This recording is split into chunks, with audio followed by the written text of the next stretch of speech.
He didn't fall in love with my daughter. He fell in love with what he thought she would inherit. What Brandon Ellis never expected was that while he was planning his move, I was 3 steps ahead, burying every trace of the $6.4 million legacy my grandfather built from sweat, land, and secrets. My name is Thomas Granger. I'm a retired federal tax investigator living quietly in Ashland, Oregon. After my wife died, it was just me and Anna. I raised her the best I could, on a salary and instinct, teaching her to be strong but never cynical. She trusted too easily. I noticed that early. When Brandon came into our lives, he brought charm, ambition, and a past wrapped too tightly to unravel.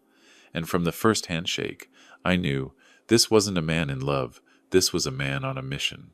What he didn't know, I still had one left in me too. Every father has a quiet line he won't let anyone cross. Brandon didn't just cross mean, he sprinted past it. As winter gave way to spring, Ashland warmed, but something inside me stayed cold. Anna had always been steady, graceful, thoughtful, dependable. After her mother passed, she became my anchor. She told me she met Brandon at a nonprofit event. Her cheeks flushed when she spoke of him. He's different, Dad. Kind, driven. I wanted to believe her. But something about Brandon felt rehearsed. He was polished, charming, and too smooth, like someone who'd told the same stories too many times. Still, I said nothing. Anna seemed happy, and I wasn't ready to cast shadows on her light. Then I met Marjorie Ellis. Elegant, calculating, always dressed like she was walking into a board meeting. She ran some vague legacy consulting firm and spoke in a tone that felt cold despite the smiles. We had dinner at their immaculate West Hills home. Marjorie greeted me like a formality, Brandon trailing behind her like a prop. During dinner, I watched Anna shrink. Her voice stayed soft, her edges smoothed. When Marjorie complimented Anna's grounded simplicity, it felt more like a polite dismissal than praise. Later, Brandon and Marjorie slipped away for a call, something about investors. Anna said it was normal, but I didn't like it. There was no proof, just a quiet warning in my gut, and I'd learned to trust that feeling. It was a gray Thursday morning when Marjorie Ellis arrived at my door. No call, no warning, just her luxury sedan pulling up the driveway like it belonged there. I opened the door, and there she stood, flawless hair, sharp eyes, and a smile that didn't quite reach her face. "Thomas," she said sweetly, "I thought I'd drop by for a visit. It's been too long." I offered tea. She accepted, settling into the kitchen as if inspecting every surface. "You've kept things modest," she said, glancing around. "Anna has always liked quiet places. Let's hope she doesn't forget them." Her voice was sugar. Her words were daggers. She talked about Brandon, how focused he was, how well connected. He's always been quick to lead, a natural protector. It sounded like praise, but felt like control. Then came the subtle prodding. "Do you think Anna's ready for the changes ahead? There's so much responsibility involved when marrying into certain expectations." I didn't answer. I only listened. Every sentence told me something. She wasn't here to bond. She was here to measure the worth of what her son was marrying into. When she finally left, the house felt smaller, quieter, and I stood in the doorway, watching her car vanish behind the trees. For the first time, I realized this wasn't just a love story. It was a transaction, and Anna was at the center of something much colder than I'd feared. The sun was dipping low by the time I made it back inside, golden light slanting through the windows and stretching long across the living room floor. The air in the house felt heavier after Marjorie's visit, as if her carefully curated words had seeped into the walls. Later that evening, Anna came by for dinner. She looked radiant, like always, but there was a hurried energy about her, a glow that flickered just a little too brightly. "I stopped by that little bistro Brandon likes," she said, dropping her bag by the door. "We finalized the date. 6 weeks from now. Isn't that great?" I turned from the kitchen counter, heart pausing for a beat. 6 weeks? She nodded, slipping into a chair. Why wait? Everything's falling into place. The venue, the guest list, even the florist. Brandon's mom has been helping me organize it all. She knows people. I dried my hands and sat across from her, searching her face. "Anna, are you sure you're not rushing this?" She blinked, smile fading just slightly. "Dad, don't start." "I'm not trying to question your choice," I said gently. But marriage isn't just a timeline or a checklist. It's a life. A lifetime. She leaned back, folding her arms. You think I don't know that? Number, I think you're caught in a whirlwind, I said carefully. And maybe you haven't had a moment to just stop and think. A moment for yourself, without Brandon beside you, without his mother influencing plans, without the noise and expectations from everyone else. Just space to hear your own voice. Her jaw tightened. You think I'm naive, she said quietly. You always have. You see me as that kid in the school play who forgot her lines. That's not true. I love him, Dad. And I'm marrying him, with or without your approval. The finality in her voice left a hollow in my chest. She grabbed her bag, moving toward the door. I followed her slowly, the creak of the floorboards louder than I remembered. Anna, I'm not your enemy. She paused, hand on the doorknob. Then stop acting like it. And just like that, she was gone. I stood alone in the hallway, the evening shadows swallowing the last of the light. My hand found the wall for balance. I had spent her whole life protecting her from scraped knees and broken hearts. But now, in the most important choice she'd ever make, I wasn't part of it. I wasn't even trusted. And that helplessness, the quiet ache of being needed less and understood even less, settled over me like dust. 2 days passed in quiet tension after Anna's departure. I tried to lose myself in routine morning walks along the riverfront, fixing equipment in my workshop, and cataloging old files, but everything felt muted, as though I were drifting in someone else's life. On the third morning, the clouds finally gave way to clear sky. I decided to walk into town for groceries and vitamin pills. Willamette Street looked unchanged, shopkeepers at their windows, cars idling, people chatting. It felt warmer somehow, even though I still wore my coat. Approaching the cereal aisle in the local market, I reached for a box just as another hand did the same. I apologized automatically. The man I nearly bumped into looked surprised, then brightened. Thomas Granger? He said, a familiar tone in his voice. I blinked twice before recognition hit. Caleb Weller? I asked. It turned out to be an old friend, once my colleague in federal investigations at the IRS, whom I hadn't seen in almost 20 years. We agreed to grab coffee down the block at a quiet cafe where the barista knew us both by name. Caleb looked as sharp as ever, though gray edges had invaded his hair. The years hadn't dimmed his eyes. In the cozy corner booth we carved out, the years fell away as we spoke about life, retirement, and the weight of keeping secrets. Then I told him about 3 things. That Anna was getting married in 6 weeks, that Brandon Ellis was her fiancé, and that something felt wrong. I sketched out Marjorie's visit, Brandon's smooth charisma, and Anna's hurried cheer.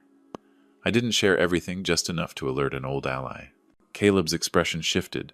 He set his coffee down slowly, lips pressing tight. Brandon Ellis, he said simply. I swallowed. Yes. Caleb leaned back. Does the name Three Pines Capital mean anything to you? I shook my head. He continued. It's a shell company tied to multiple suspicious transactions.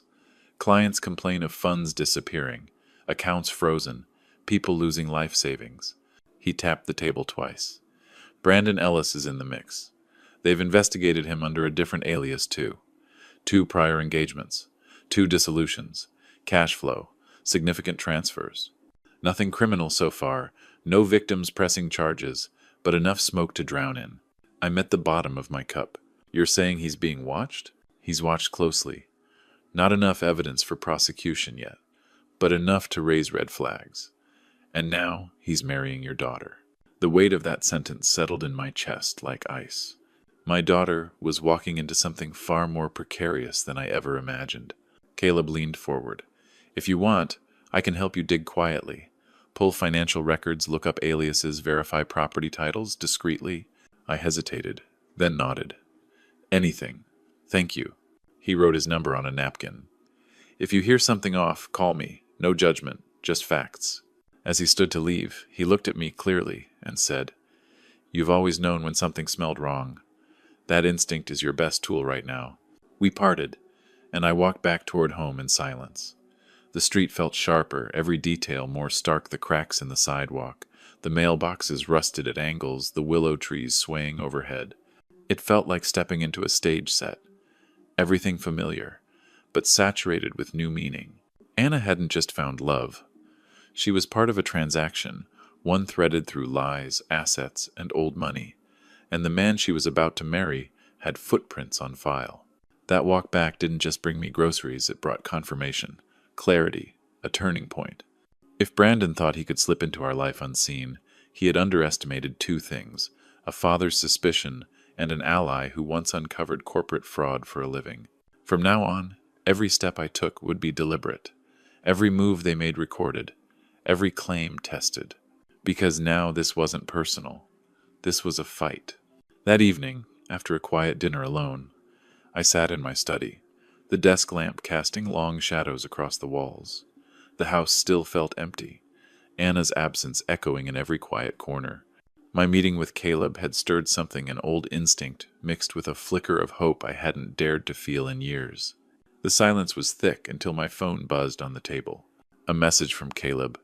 Need full name and any business connections. I typed back, Brandon Ellis, connected to Denson Realty. Also, check Marjorie Ellis, his mother. Within minutes, he replied. Brandon's name already flagged in a past civil dispute. Digging further, I set the phone down and stood. Every step toward the closet felt heavier than the last. Inside, behind dusty accounting ledgers, sat a small steel lockbox I hadn't touched since last fall, the day my father's will was finalized. I unlocked it slowly. Inside, documents lay neatly stacked. Land titles, investment portfolios, timber and water rights across Oregon and Northern California. Not 9 million, as stories like these often boast, but a solid $6.4 million built carefully over generations. My grandfather had started it all with a land grant in the late 1952nd. My father grew it, quietly and with purpose. There was also a letter, handwritten, folded carefully. Thomas, protect this. Not everyone who smiles means well. Tell Anna only when it's safe. Use this when blood is threatened. I'd kept that promise for nearly a year. Now, I wasn't so sure how much longer I could hold it. The next morning, Caleb returned, this time with a sealed folder. His expression was more serious than before. You were right to be cautious, he said, placing it on the desk. Brandon's connected to a shell company registered out of Boise. Money's been moving, quietly property flips, fast turnovers, false valuations. Denson Realty might just be the tip of it. I opened the folder names, bank records, links between Brandon and people under federal watch. A chill settled in my bones. I closed it again. I'll keep following it, Caleb said. But if I were you, I'd keep that inheritance sealed tight. Don't even breathe near a lawyer until we have more. I nodded, quietly locking the box again. This time, I didn't return it to the closet. I took it downstairs to the basement, where old paint cans and retired power tools gathered dust. Behind a loose panel in the wall, a spot only I knew, I slid the box in, covered it with layers of insulation, and replaced the wooden slats carefully. Then I pulled a dusty shelf back into place, disguising everything as if it had never been touched. This wasn't just about caution anymore. It was survival. The days leading up to the wedding blurred into ritual. Smiles were practiced, flowers arranged, menus finalized. Anna's excitement returned like a slow thaw, and I played along, not wanting to dim what little light remained in her eyes. I let her believe everything was fine. On the surface, I was the supportive father, but each time I looked at Brandon, something old and warning stirred in my gut. And whenever Marjorie hovered near Anna, I sensed a different kind of hunger behind her rehearsed politeness. On the morning of the ceremony, sunlight poured through the tall windows of St. Cecilia's chapel, painting the pews in golden hues. I wore the navy suit Anna picked out for me, smiling at guests, nodding to relatives I hadn't seen in years. But beneath the pleasantries, tension simmered. I hadn't told Anna about Caleb or the inheritance. I couldn't, not yet. The ceremony itself was beautiful. Anna glowed in lace and silk, Brandon looked sharp in his tailored tux, and the officiant spoke with warmth. I walked her down the aisle with a heart like stone, my smile fixed, my grip steady.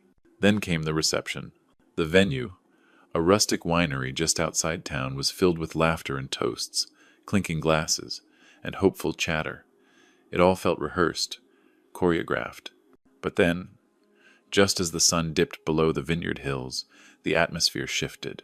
A man in a beige blazer entered, carrying a leather briefcase and scanning the room with purpose. He approached Brandon first, then whispered something to Marjorie. Her expression tightened, but she nodded. The man turned to me. "Mr. Granger?" His voice was flat, rehearsed. "I'm a notary. I've been asked to oversee the execution of a document related to asset consolidation." The words hit me like a slap. Brandon appeared at my side, all smiles. "It's just paperwork," he said lightly. "Standard stuff. You'll see." I looked down at the folder the notary was opening. My name, Anna's, some legalese about marital property and estate declarations. They weren't wasting time. I took a slow breath. "I won't be signing anything tonight." Brandon's grin faltered. Marjorie stepped in smoothly. "It's routine, Thomas, really. You wouldn't want to delay their fresh start over red tape, would you?" I turned to face her fully. "Routine or not, you don't serve legal documents at your own son's wedding." This was calculated. The notary hesitated. "Perhaps we should return another time." "No," I said, voice even. "You won't return at all." Anna, seeing the commotion, rushed over. "Dad, what's going on?" Before I could answer, Brandon spoke, too quickly. "It's just documents, no big deal." But Anna wasn't buying it. Her gaze bounced between us, and something cracked in her face, a flicker of fear or doubt. I stepped closer to her, lowering my voice. "We'll talk later. But don't sign anything. Not today." The notary packed up quietly and left. Brandon tried to salvage the mood with another toast, but the air had shifted. The facade was cracking. And as I watched them scramble, a new thought began to rise within me, quiet but solid. They had made their move. Now it was my turn. For too long, I had been careful, quiet, waiting for the right moment. But I had seen enough. Their tactics weren't just arrogant. They were dangerous. This wasn't just about protecting Anna anymore. It was about exposing everything. The lies, the manipulation, the fraud. And deep in my chest, something old and fierce stirred. I wasn't finished. I was preparing to fight back. The wedding had ended with forced smiles and tight handshakes, but the weight of what happened with the notary lingered long after the last guest left. 2 nights passed in silence. I hadn't heard from Anna. She hadn't answered my calls. My gut twisted with every passing hour. Part of me feared she had chosen to believe Brandon, to stay inside the illusion. But another part, quieter, older, held on to something else. The hope that truth, once seen, could not be unseen. Then, on the 3rd evening, I heard the knock. I opened the front door to find Anna standing on the porch. Her makeup was faded, her eyes red, as if she had been crying for hours. She didn't speak at first. Just walked in, dropped her purse, and sat at the edge of the couch like her legs could barely hold her. "I read something I wasn't supposed to," she said finally, voice thin. I sat down across from her, waiting. "In Brandon's briefcase," she continued, "there was a file. Legal documents. Financial records. One of them was a deed with my name on it, but the signature wasn't mine." The room went still. She pulled a folded paper from her coat pocket and handed it to me. I recognized the seal. It looked official, but my trained eye caught the detail instantly. The notary stamp was fake. I looked up at her. "Did you confront him?" She nodded. "I asked him about it. He told me I must have forgotten signing it, that I was tired that day, that I'd had wine. Dad, I don't drink." Her voice cracked at the end. "He tried to gaslight you," I said gently. Her hands trembled. "I don't know what's real anymore. He tells me he loves me. Then he does this. And his mother. She just watches, like I'm some investment being managed." The silence stretched between us, heavy with unspoken truths. "You were right," she whispered. "I didn't want to see it, but now I do." I moved beside her, not saying anything, just offering presence. Her head sank into my shoulder like it had when she was a child, and the world had gone too loud. After a while, I said, "You don't need to figure this out alone." She nodded against me. "What do I do?" "First, you stay here," I said. "Just for now. No calls, no explanations. You rest. You're safe here." A flicker of relief passed across her face, though fear still lingered in her eyes. "I feel so stupid," she murmured. "You are not stupid," I said firmly. "You were manipulated. There's a difference, and the fact that you're here means you saw through it. That matters." That night, I turned off the porch lights, checked every lock twice. Anna was home again, and this time I would not let her walk into danger alone. Morning came with heavy clouds and silence. Anna was still asleep upstairs, her bag tucked beside the bed like she hadn't decided whether to stay or run. I left a note on the kitchen table and drove into town. I needed space to think, but more than that, I needed answers. At Caleb's office, the blinds were half drawn and the air smelled of burnt coffee. He looked up from his desk and nodded. "She came home?" he asked. I nodded. "And she brought proof." Caleb's eyes narrowed. "Then we press forward." He slid a thin folder across the desk. I started running Brandon's history through older legal databases. Found something buried in divorce filings from Arizona. Different name, same birthday, same face. He handed me a photograph. Brandon, slightly younger, arm around another woman in front of a courthouse. Happy, or pretending to be. They were married for 14 months, Caleb continued. She filed for annulment after discovering forged documents tied to her family's ranch. Nearly lost it in a fraudulent loan deal. Sound familiar? I didn't respond. My throat had gone dry. "Here's the kicker," he said. "She never pressed charges. Her father settled privately, paid Brandon to disappear." I flipped through the pages. Financial records, legal transcripts, screenshots from archived social media. Brandon had scrubbed it all almost. "But that woman isn't just a story," Caleb said. "She's still in Tucson. I found a phone number. She might talk, especially if she knows someone else is walking into the same trap." I nodded slowly. This wasn't a pattern. It was a method. Brandon had done this before. He knew how to move fast, win trust, create pressure, and when the foundation cracked, he vanished with just enough distance to avoid prosecution. I stood, the weight of it settling on my shoulders. "I want to speak to her." Caleb handed me a note. "Already arranged, this afternoon, over the phone." Outside, the air felt colder. I sat in my truck for a while, the folder on the passenger seat, my hands still on the wheel. It was no longer just a feeling in my gut. I had proof. A name. A story. A trail of destruction Brandon had left behind, hidden under smiles and custom suits. Back home, Anna was still upstairs. I didn't wake her. I needed her strong, not shaken. She would hear the truth, but not as a shock. She'd hear it with her father beside her, not as a victim, but as a survivor. I looked out the window toward the road. Brandon had fooled a family once. He wouldn't get the chance to do it again. Not this time. By the time the sun dipped behind the pines that evening, I had spoken with her. Rachel, that was her name. She was Brandon's ex-wife, the woman whose life he had nearly dismantled in Tucson, Arizona. Her voice was calm, but beneath it, I could hear years of damage carefully stitched together. She told me how Brandon had appeared like a solution, then quietly dismantled her family's land holdings using forged documents, false trust agreements, and a trail of sweet lies. It wasn't until the foreclosure notice arrived that she saw the full picture. "Brandon always made it seem like he was helping," she said, "even when everything was slipping away. She never pressed charges. Her father paid Brandon to disappear." I thanked her and hung up, staring out my truck window for a long while. The next morning, I met Caleb at his office. He had already printed out the new report, a transcript. "I had a feeling Brandon would talk eventually," Caleb said, "so I asked a contact to plant an audio recorder at the cafe where he met his attorney yesterday."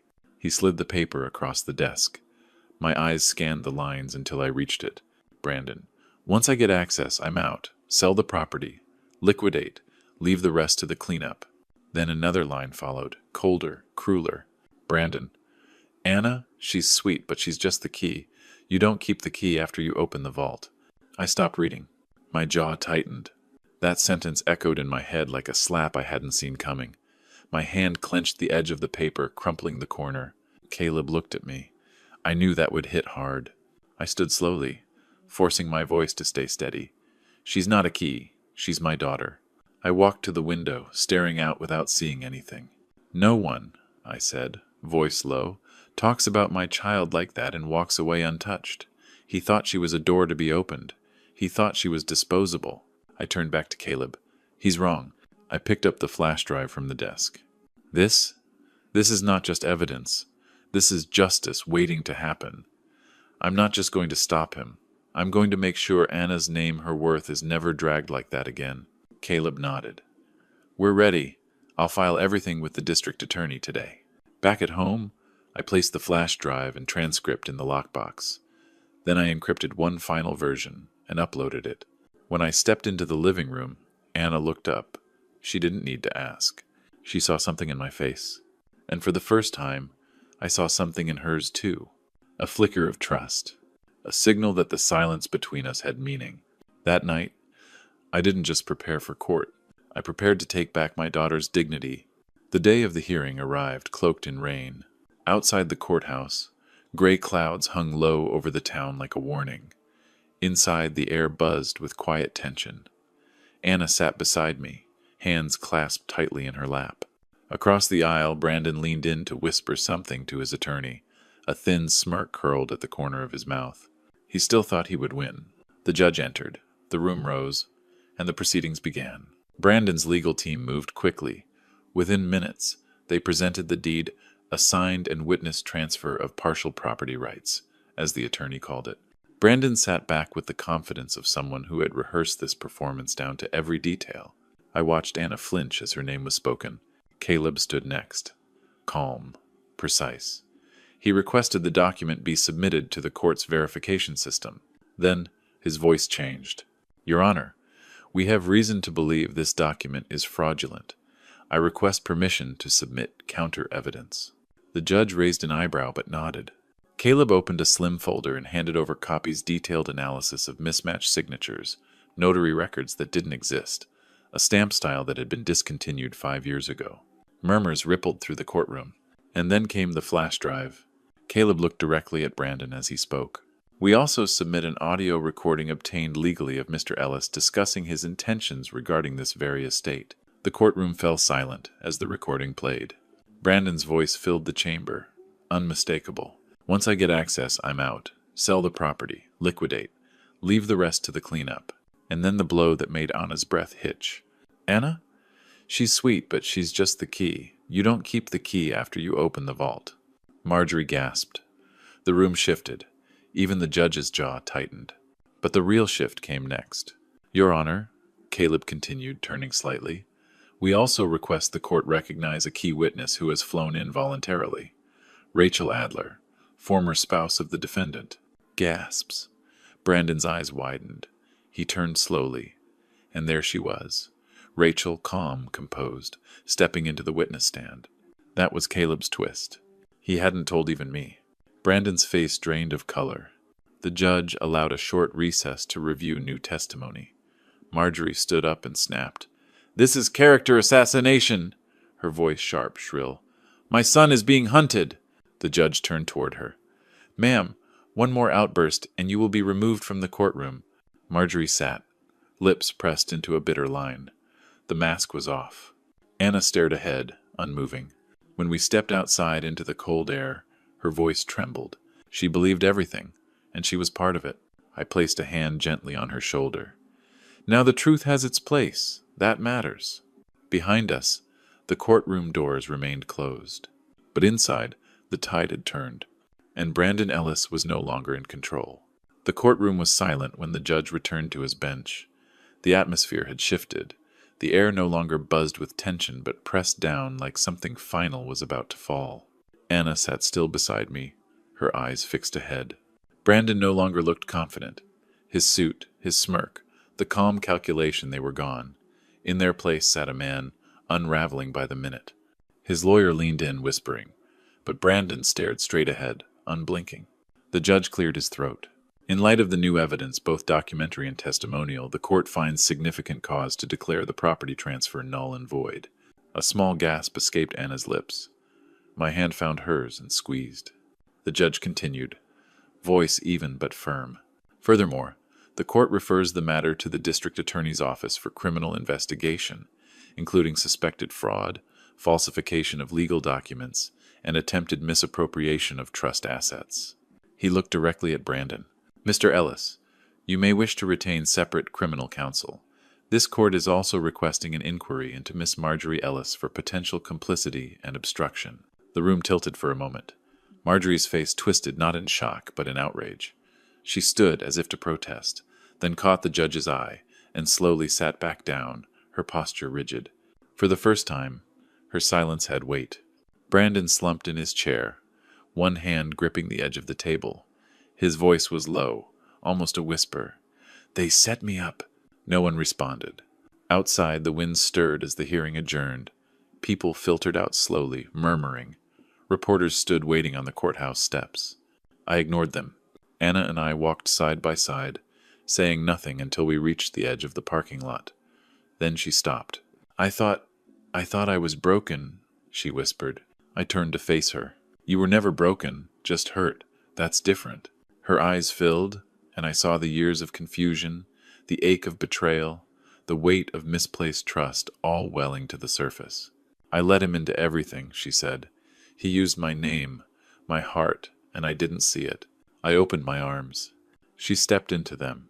It was not the hug of a father protecting a little girl.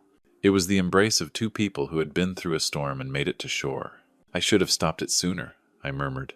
She pulled back just enough to look at me. "You did. You're the only one who did." For a long moment we stood there, the courthouse behind us, the wind cool on our faces, and then Anna said softly, "Can we go home?" I smiled. "Yes. Let's go home." The storm had passed. That morning I brought Anna to the basement. From behind a wooden panel, I retrieved the old lockbox and placed it gently on the table. She watched quietly as I opened it, revealing bonds, deeds, and a faded envelope resting on top. I handed it to her. She unfolded the letter. My great-grandfather's handwriting was shaky but clear. Real wealth isn't money. It's knowing who to protect it from. Protect this family even from those who smile first and strike later. God didn't bless us with gold. He blessed us with each other. Anna looked up. "He really wrote this?" I nodded. He understood the weight of legacy. And who could steal it? We didn't say much after that. But something settled between us, quiet, unshakable. Not just closure. Faith. A family story that had nearly been rewritten by lies, reclaimed now by truth. And in the silence, I whispered a prayer not for justice, but for peace. Because only God knows how many stories He's saved before the final page. If this family story stirred something in you, pass it on. The right family story doesn't just inspire. It protects.